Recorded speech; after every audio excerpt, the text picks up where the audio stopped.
নমস্কার দর্শক বন্ধু, আমি শ্রী প্রদীপ। নিজের মনের মানুষকে বশীভূত করতে চাইছেন। আপনি চাইছেন আপনি যাকে ভালোবাসেন সে যেন আপনার বশীভূত থাকে। কি করবেন? কোনো তন্ত্র লাগবে না, কোনো মন্ত্র লাগবে না, কোনো নিয়ম লাগবে না। কি করবেন? সকালবেলা ঘুম থেকে উঠবেন, নিজের হাতে, এটাকে বলে গুন্ডুস, নিজের হাতে এক ফোঁটা জল নেবেন। আমি যেভাবে বলছি সেভাবে জলটি পান করবেন। মন্ত্রটি খাতা পেন থেকে নোট করুন, ছোট্ট একটি মন্ত্র, ওম ক্ষিপ্র কামিনী।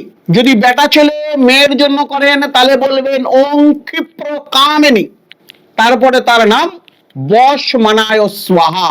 আর যদি কোনো তার বয়ফ্রেন্ড বা তার স্বামীর জন্য করেন, ঠিক হাতে একটু জল নেবেন এবং শুধু তার নাম বলবেন, ওম কামায় কামায় সাধয় সাধয় স্বাহা। এই মন্ত্রটি বলবেন, বলে 11 বার হাতে জল নিয়ে বাসি মুখে এক ফোঁটা জল নেবেন, পান করবেন, এক ফোঁটা জল নেবেন, পান করবেন। 11 গুন্ডুস জল পান করুন এবং আপনার মনের মানুষকে আপনার হাতের মুঠোর মধ্যে রাখুন। পৃথিবীর কোনো শক্তি নেই আপনার কাছ থেকে টেনে নিয়ে যাবে। জাগ্রত টোটকা, তন্ত্র মন্ত্র ছাড়াই।